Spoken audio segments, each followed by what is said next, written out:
வணக்கம், என் பெயர் டாக்டர் புரு தவானும். இன்று சிறுநீரக செயலிழப்புக்கான அறிகுறிகள் மற்றும் காரணங்கள் பற்றி பேசப் போகிறோம். சிறுநீரகம் மோசமடையத் தொடங்கும் போது உடலில் என்ன மாற்றங்கள் நிகழ்கின்றன? சிறுநீரகத்தில் ஏதேனும் பிரச்சனை இருக்கிறதா இல்லையா? அதற்கான காரணங்கள் என்ன என்பதை ஒருவரால் கண்டறிய முடியும். காரணங்களைப் பற்றி நாம் பேசினால் 80 விழுக்காடு சிறுநீரக நோயாளிகள் உயர் இரத்த அழுத்தம் அல்லது அதிக சர்க்கரை அளவை கொண்டுள்ளனர். பிபி அதிகமாகி பல வருடங்களாக அலட்சியப்படுத்திக் கொண்டிருந்தால் பிபி 130க்கு 90, இது சாதாரண பிபி என்று உணர்கிறீர்கள். கொஞ்சம் அதிகமாக இருக்கும், ஒன்றும் ஆகாது. சில நேரங்களில் மருந்து சாப்பிடுவீர்கள், சில சமயம் இல்லை. நமது இரத்த அழுத்தம் அதிகமாக இருந்தால் இரத்தம் அழுத்தத்துடன் சிறுநீரகத்திற்குள் நுழைகிறது என்று அர்த்தம். இப்போது சிறுநீரகம் மிகவும் மென்மையான உறுப்பு. அது ஏன் மென்மையான உறுப்பு? அதை புரிந்து கொள்ள முயற்சிப்போம். உங்கள் சிறுநீரகத்தின் கட்டமைப்பை பாருங்கள்.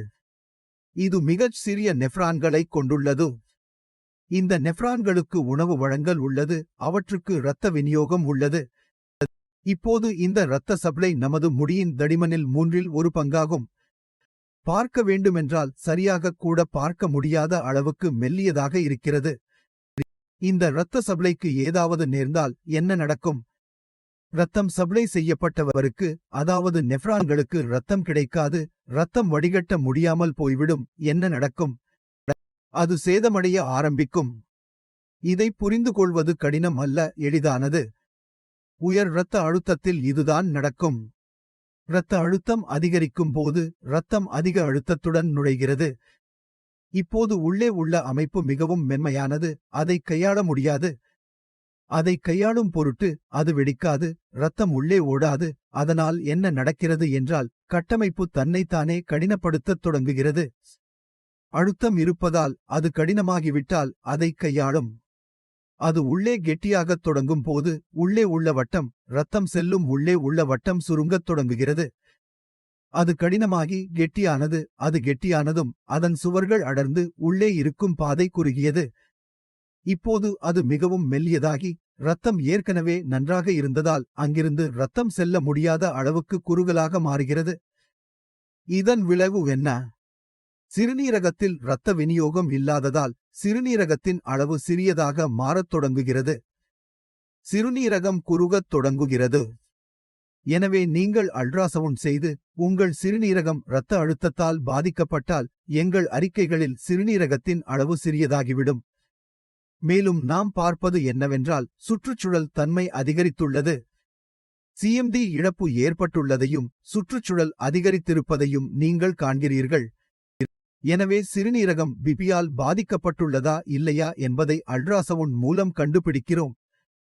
இப்போது சர்க்கரை நோய்க்கு வருவோம். சிறுநீரக செயலிழப்பிற்கு நீரிழிவு நோயும் ஒரு பெரிய காரணம்.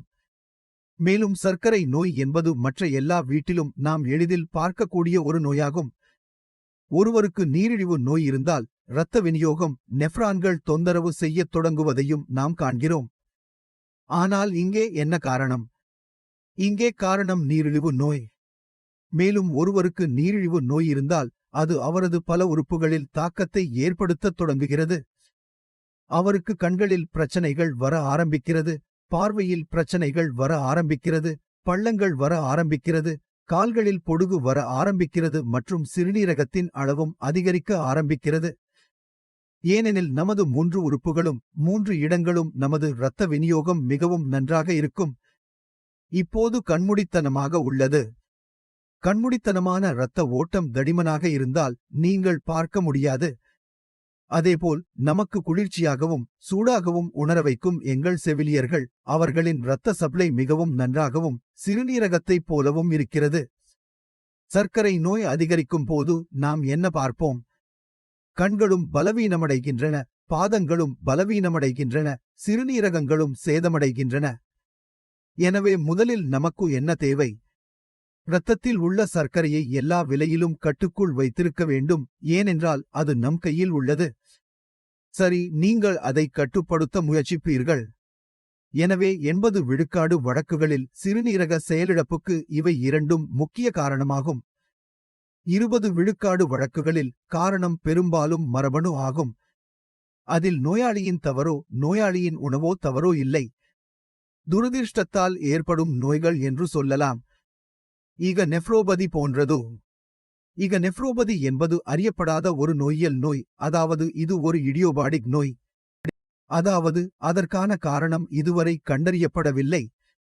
நீங்கள் பரவுவதைப் போல உடலுக்குள் ஏற்படும் தொற்றுகளிலிருந்து நம்மை பாதுகாக்கும் விஷயம் எங்களுக்குத் தெரியும். கோவிட் எல்லோரையும் காப்பாற்றியது யார்? பாதுகாப்பு அமைப்பு காப்பாற்றப்பட்டது. இந்த பாதுகாப்பு அமைப்பு அதன் சொந்த சிறுநீரகத்தை கருத்தில் கொள்ளவில்லை என்றால் அது அதை தாக்கத் தொடங்குகிறது. அதன் விளைவு என்ன? சிறுநீரகங்கள் வியர்க்க ஆரம்பித்து வியர்வை வருவதால் சிறுநீரகங்கள் வேலை செய்யும் திறனை இழந்து சிறுநீரகத்தின் அளவு அதிகரிக்கத் தொடங்குகிறது. எனவே இது ஈக நெஃப்ரோபதி. 20 விழுக்காடு வரும் இரண்டாவது பெரிய நோய் பாலிசிஸ்டிக் சிறுநீரக நோய். இது முற்றிலும் மரபணு ஆகும். இப்போது அதில் 2 வகைகள் உள்ளன. ஒன்று, நீங்கள் அதை உங்கள் குடும்பத்தில் உங்கள் பெற்றோரிடம் பார்ப்பீர்கள், அவர்களுக்கும் உண்டு, உங்களுக்கும் உண்டு. இதில் உங்கள் பெற்றோர் சாதாரணமாக இருந்தனர், ஆனால் நீங்கள் அதை பார்க்கிறீர்கள். இது ஆட்டோசோமல் டாமினன்ட் பாலிசிஸ்டிக் சிறுநீரக நோய். இரண்டாவது ஆட்டோசோமல் ரீசீசிவ் சிறுநீரக நோய். பின்னடைவில் நடப்பது பெற்றோரிடம் இல்லை, உங்களிடம் மட்டுமே உள்ளது. அதனால் சிறுநீரகங்கள் பழுதடைவதற்கு இதுவே காரணம். வேறு பல காரணங்கள் உள்ளன. மேலே நெஃப்ரிடிஸ் உள்ளது. இதற்குப் பிறகு மற்றொரு காரணம் வருகிறது. இது மருந்து உட்கொள்வதால் சிறுநீரக பாதிப்பு. அதே நிபந்தனை தயாராக இருப்பதை அதே நிபந்தனை என்கிறோம். எனவே இன்னும் பல காரணங்கள் உள்ளன, ஆனால் கொழுப்பு எவை? பிபி மற்றும் சர்க்கரை. இவை காரணங்களைப் பற்றியதாக இருக்கும். இனி என்னென்ன அறிகுறிகள் பிறக்கும் என்று பார்க்கலாம். எனவே உங்கள் சிறுநீரகம் எந்த காரணத்திற்காகவும் சேதமடைகிறது. அறிகுறிகள் ஒரே மாதிரியானவை. எதற்காக வருகிறார்கள்? அதை புரிந்து கொள்ள முயற்சிப்போம். சிறுநீரகம் சேதமடையத் தொடங்கும் போது உடல் எதை உருவாக்குகிறது? கெட்டலீன், யூரியா. இது அனைவரின் உடலையும் உருவாக்குகிறது. சாதாரண மக்களில் கெட்டலீன், யூரியா, சிறுநீர், வாயு ஆகியவை வெளியேறும். ஆனால் உங்கள் சிறுநீரகம் சேதமடையும் போது கெட்டலீன் மற்றும் யூரியா வெளியேற முடியாது. இப்போது அது உடலில் சேர்ந்துள்ளது. இப்போது ஒரு ரசாயனம் உள்ளது. இந்த ரசாயனம் எங்கு சென்றாலும் அறிகுறிகளை உருவாக்கும். உங்கள் அடுப்பில் அதிக உணர்திறன் உடையது அறிகுறிகளை உருவாக்கும்.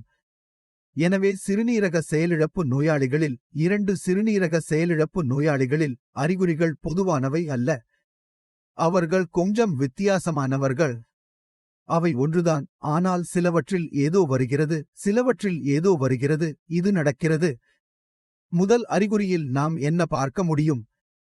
சிறுநீரில் புரதச்சத்து குறைவதுதான் முதல் அறிகுறி. அவர்கள் அனைவரிடமும் இதை பொதுவாக பார்க்கிறோம். சிறுநீரை வெட்டும்போது சிறுநீரில் நிறைய நுரை உருவாகும். சிறுநீரில் புரதம் செல்வதால் அந்த நுரை உருவாகிறது. இது சரி, சிறுநீரகத்தில் ஒருவருக்கு ஏதோ பிரச்சனை என்ற முதல் அறிகுறியை நமக்குத் தருகிறது. செய்ய வேண்டிய அவசியம் என்ன? இங்கே நீங்கள் உங்களை கவனித்துக் கொள்ள வேண்டும். நீங்கள் செய்யும் தவறுகளை நீங்கள் தடுக்க வேண்டும். எனவே இதுவே நாம் காணும் முதல் அறிகுறியாகும். இப்போது கெட்டமைன் உடலில் சேரத் தொடங்கும் போது அதன் அறிகுறிகள் வர ஆரம்பிக்கின்றன. இது ஒவ்வாமை அளவில் அனைவருக்கும் வரும். ஒருவருக்கு கெட்டமைன் நிலை 3 இருந்தால் அது வரும். ஒருவருக்கு நிலை 10 இருந்தாலும் அந்த அறிகுறியை நாம் பார்க்க முடியாது. எனவே கெட்டமைன் என்பது தசை திசுக்களில் முகப்பருவை உருவாக்குகிறது. கெட்டமைன் என்ன செய்கிறது? இது உடலை பலவீனமாக உணர வைக்கிறது. உங்கள் உடல் பலவீனமடைகிறது, பலவீனத்தை உணர்கிறது. இந்த பலவீனம் என்னவென்றால் நீங்கள் எதை வேண்டுமானாலும் செய்யலாம். நீங்கள் எந்த மருந்தை உட்கொண்டாலும் அதில் ஓய்வு காண முடியாது. இந்த சார்பு தொடர்ந்து அதிகரித்து வருகிறது. கெட்டமைன் இதை விட அதிகம் செய்யாது. இது தசை திசுக்களில் குளிர் மற்றும் சோர்வை ஏற்படுத்துகிறது. ஆனால் கெட்டமைனுக்கு நாம் எவ்வளவு பயப்படுகிறோம்? கெட்டமைன் அதிகரித்தால் அது அதிகமாக உள்ளது, இது அதிகமாக உள்ளது, இது அதிகமாக உள்ளது. இல்லை, கெட்டமைன் இதை விட எந்த பிரச்சனையையும் ஏற்படுத்தாது. இதைவிட பெரிய அறிகுறி என்ன? அதுதான் யூரியா. யூரியா உங்கள் உடலில் சேரத் தொடங்கும் போது யூரியா உங்கள் உடலில் பரவுகிறது. அது புழக்கத்தில் இருக்கும்போது அது உங்கள் மூளைக்குச் செல்கிறது. அது மூளையில் என்ன செய்கிறது? இது குமட்டலை உருவாக்குகிறது. உணவு உங்கள் முன் வரும், நீங்கள் சாப்பிடாமல் இருப்பீர்கள். உங்களுக்கு வாந்தி வருவது போல் இருக்கிறது. தண்ணீர் குடித்தாலும் வாந்தி மூலம் வெளியேறும். அல்லது தண்ணீர் குடித்தவுடன் வாந்தி எடுப்பது போல் இருக்கும். எனவே இதில் என்ன நடக்கிறது என்றால், நீங்கள் முன்பு குறைவான உணவை உட்கொண்டீர்கள். யூரியா காரணமாக உங்கள் உணவு முற்றிலும் நிறுத்தப்பட்டது. நோயாளி பலவீனமாகவும் பலவீனமாகவும் பலவீனமாகவும் மாறுகிறார். அப்படியானால் இந்த பிரச்சனையை உருவாக்குவது யார்? உங்கள் யூரியா. இப்போது யூரியா உங்கள் மூளைக்குச் செல்லும் போது அது அதிக அறிகுறிகளையும் உருவாக்குகிறது. நீங்கள் நிறைய தூங்குவீர்கள், தொடர்ந்து தூங்குவீர்கள் அல்லது தூங்குவதை நிறுத்துங்கள். இப்போது நீங்கள் எவ்வளவு தூங்குகிறீர்கள் அல்லது எவ்வளவு தூங்குகிறீர்கள் என்பது உங்கள் உடல் வகையை பொறுத்தது. உடலும் வலிமையானது. குறிப்பிட்ட யூரியாவின் உடலில் என்ன பதில் இருக்கிறது? இது தவிர நமக்கு வேறு என்ன அறிகுறிகள் உள்ளன? அதுதான் அரிப்பு. உங்கள் சருமம் வறண்டு போவதையும் அரிப்பு அதிகமாக இருப்பதையும் நீங்கள் பார்த்தால், கிரீம் தடவுவது உங்களுக்கு வசதியாக இருக்காது. மாத்திரைகள் சாப்பிடும்போது உங்களுக்கு வசதியாக இருக்காது. இது சிறுநீரகத்தின் அறிகுறி என்று நாங்கள் கருதுகிறோம். அது ஏன்?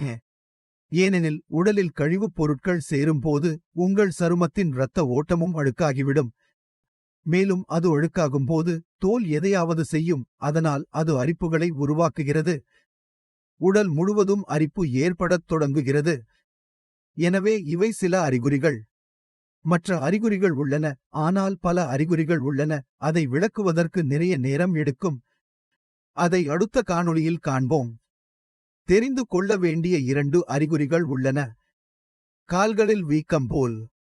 பாதங்களில் வீக்கம் வருவதை நீங்கள் பார்த்தால், அதுவும் சிறுநீரகத்தில் ஏதோ கோளாறு இருப்பதற்கான அறிகுறியாகும். முன்பெல்லாம் வெளியேறிய நீர் சிறுநீர் வழியில் வராமல் உடலில் தேங்குவதால். அதனால் அதுவும் சிறுநீரக செயலிழப்பின் அறிகுறி. இது தவிர நாம் பார்ப்பது இரத்தப் பற்றாக்குறை. உங்கள் இரத்தம் எப்போதும் குறைவாக இருப்பதைக் கண்டால், நீங்கள் விரும்பும் அளவுக்கு நல்ல உணவை உண்ணுங்கள். நீங்கள் விரும்பும் அளவுக்கு மாதுளை சாப்பிடுங்கள். நீங்கள் விரும்பும் அளவுக்கு சக்குங்கா சாப்பிடுங்கள். இதுபோன்ற சந்தர்ப்பங்களில் சிறுநீரக நோய்க்கான காரணம் குறைந்த இரத்த அழுத்தமாகும். இப்போது இரத்தத்திற்கும் சிறுநீரகத்திற்கும் உள்ள தொடர்பை புரிந்துகொள்வோம். உதாரணமாக, நீங்கள் வீட்டில் தேநீர் தயாரிக்கிறீர்கள். தேநீர் தயாரிக்க உங்களுக்கு பால், தேயிலை இலைகள், தண்ணீர், எரிவாயு அடுப்பு மற்றும் தண்ணீர் தேவை. அனைத்து பொருட்களும் சேகரிக்கப்படும் போது தேநீர் தயாரிக்கப்படுகிறது. இவற்றில் ஒன்று குறைவாக இருந்தால் தேநீர் தயாரிக்க முடியுமா? உன்னால் முடியாது. தேநீர் தயாரிக்க நிறைய பொருட்களை சேகரிக்க வேண்டும். இதில் நமக்குத் தெரியும் புரதம், இரும்பு, ஃபோலிக் அமிலம், பீட் மொத்தமாக. இதனுடன் மேலும் ஒரு விஷயம் தேவைப்படுகிறது. அதை நாம் எரித்ரோபோய்டின் என்று அழைக்கிறோம். ஆரிட்ரோ என்றால் இரத்தம், பொய்தின் என்றால் அதை உருவாக்குபவர். அப்படியானால் நம் உடலில் எரித்ரோபோய்டினை உருவாக்குவது யார்? இது சிறுநீரகங்களை உருவாக்குகிறது. சிறுநீரகங்கள் ஹார்மோனை உருவாக்குகின்றன. இதன் காரணமாக இவை அனைத்தும் சேகரிக்கப்பட்டு ஹீமோகுளோபினை உருவாக்குகின்றன.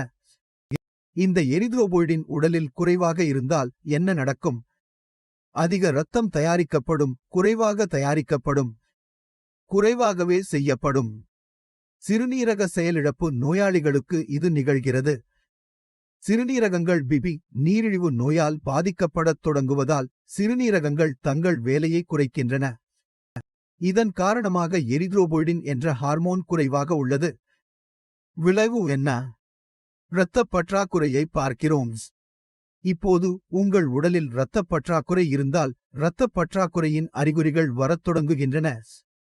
உதாரணமாக சோர்வு, வீக்கம், அதிக தூக்கம். இரத்தம் இல்லாவிட்டால் என்ன நடக்கும்? இன்னும் வரும். கவலை மிக வேகமாக மாறும். பதட்டம் ஆகிறது. எனவே இந்த அறிகுறிகள் அனைத்தையும் நாம் பார்க்கிறோம். யாரால்? சிறுநீரகம் காரணமாக. எனவே இந்த அறிகுறிகளை நீங்கள் நினைவில் கொள்ள வேண்டும். மேலும் எதற்காக வருகிறார்கள்? நீங்கள் சிறுநீரக செயலிழந்த நோயாளியாக இருந்தால் புரிந்து கொள்ள வேண்டியது அவசியம். உங்கள் உடலில் ஒரு அறிகுறி வந்தால் நீங்கள் எங்கு வேலை செய்ய வேண்டும் என்பது உங்களுக்கு தெரியும். நீங்கள் சுவாசிக்கிறீர்கள் என்றால் நீங்கள் பதற்றமடைகிறீர்கள். உங்கள் உடலில் இரத்தம் இல்லாதது உங்களுக்கு தெரியும். எனவே இரத்தத்தை அதிகரிக்க வேண்டிய அவசியம் உள்ளது. உங்கள் பரிசோதனையை செய்து உங்கள் மருந்தை அங்கேயே வைக்கவும். இதன் காரணமாக உங்கள் உடலில் இரத்தம் உருவாகத் தொடங்குகிறது. சாப்பாட்டை பார்த்தாலும் சாப்பிட மனமில்லை என்றால் என்ன அர்த்தம்? யூரியா அதிகரித்து வருகிறது. அதாவது லேசான உணவை உண்ண வேண்டும். மேலும் உணவின் சுவையை அதிகரிக்க என்ன சிகிச்சை தேவையோ அதை நீங்கள் எடுத்துக்கொள்ள வேண்டும். அதேபோல இரவில் சொறி ஏற்பட்டால் அது சிகிச்சையின் காரணமாக தெரியும். அதற்கு வேலை செய்வது அவசியம். எனவே சிறுநீரக செயலிழப்பு நோயாளிகள் அறிகுறிகளைப் பற்றி தெரிந்து கொள்ள வேண்டும். ஏனெனில் அறிகுறிகள் வரும்போது அவற்றின் பின்னணியில் உள்ள காரணத்தை உங்கள் மனதில் அறிந்து அவற்றைக் கட்டுப்படுத்தினால் நீங்கள் அவற்றைக் கட்டுப்படுத்த முடியும். நீங்கள் அவர்கள் மீது நடவடிக்கை எடுக்க முடியும். அதனால்தான் அனைவருக்கும் சிறுநீரக செயலிழப்புக்கான காரணத்தையும் அறிகுறிகளையும் அறிந்து கொள்வது அவசியம். சிறுநீரக செயலிழப்பு நோயாளிகளுக்கு மட்டுமல்ல, அனைவருக்கும். ஏனெனில் சிறுநீரக செயலிழப்பு நோய் இதற்கு முன்பு அதிகம் காணப்படவில்லை. ஆனால் ஒவ்வொரு வீட்டிலும் பிபி மற்றும் சுகர் சென்றடைந்ததால் அவற்றால் ஏற்படும் நோய்கள், அதாவது சிறுநீரக செயலிழப்பு நோய்கள் ஒவ்வொரு வீட்டிலும் வர ஆரம்பித்தன. சிறுநீரக செயலிழப்பை நிறுத்த வேண்டுமானால் அது சமூகத்தில் பரவக்கூடாது, உங்கள் குடும்பத்தில் வரக்கூடாது. பிறகு நம் குடும்ப உறுப்பினர்களை நாம் கவனித்துக் கொள்ள வேண்டும். அவர்களைப் பற்றி எதுவும் செய்ய வேண்டாம். பிபி மற்றும் சுகர் ஆகியவற்றை கட்டுப்படுத்த வேண்டும். இதனால் அவர்களின் பிபி மற்றும் சர்க்கரை கட்டுப்பாட்டில் இருக்கும். பிபி மற்றும் சுகர் இரண்டும் நாம் சாப்பிடுவதன் மூலம் கட்டுப்படுத்தலாம். உடற்பயிற்சி மூலம் கட்டுப்படுத்தலாம். நம் உடலில் மாற்றங்களை கொண்டு வருவதன் மூலம், நமது வழக்கமான மாற்றங்களை கொண்டு வருவதன் மூலம் பிபி மற்றும் சுகர் ஆகியவற்றை கட்டுப்படுத்தலாம். எனவே இதை புரிந்து கொள்வது அவசியம். இந்த வீடியோவில் இருந்து இந்த 2 விஷயங்களையும் நீங்கள் புரிந்து கொண்டீர்கள் என்று நம்புகிறேன். உங்களுக்கு ஏதாவது சந்தேகம் இருந்தால், ஏதாவது கேட்க வேண்டும் என்றால் டாக்டர்கள் இருக்கிறார்கள், அவர்களிடம் பேசுங்கள். இந்த நோயை எதிர்த்து போராட அவை உங்களுக்கு உதவும். நான் இன்று இதனுடன் செல்ல விரும்புகிறேன். அடுத்த வீடியோவில் சந்திப்போம். நமஸ்காரம்.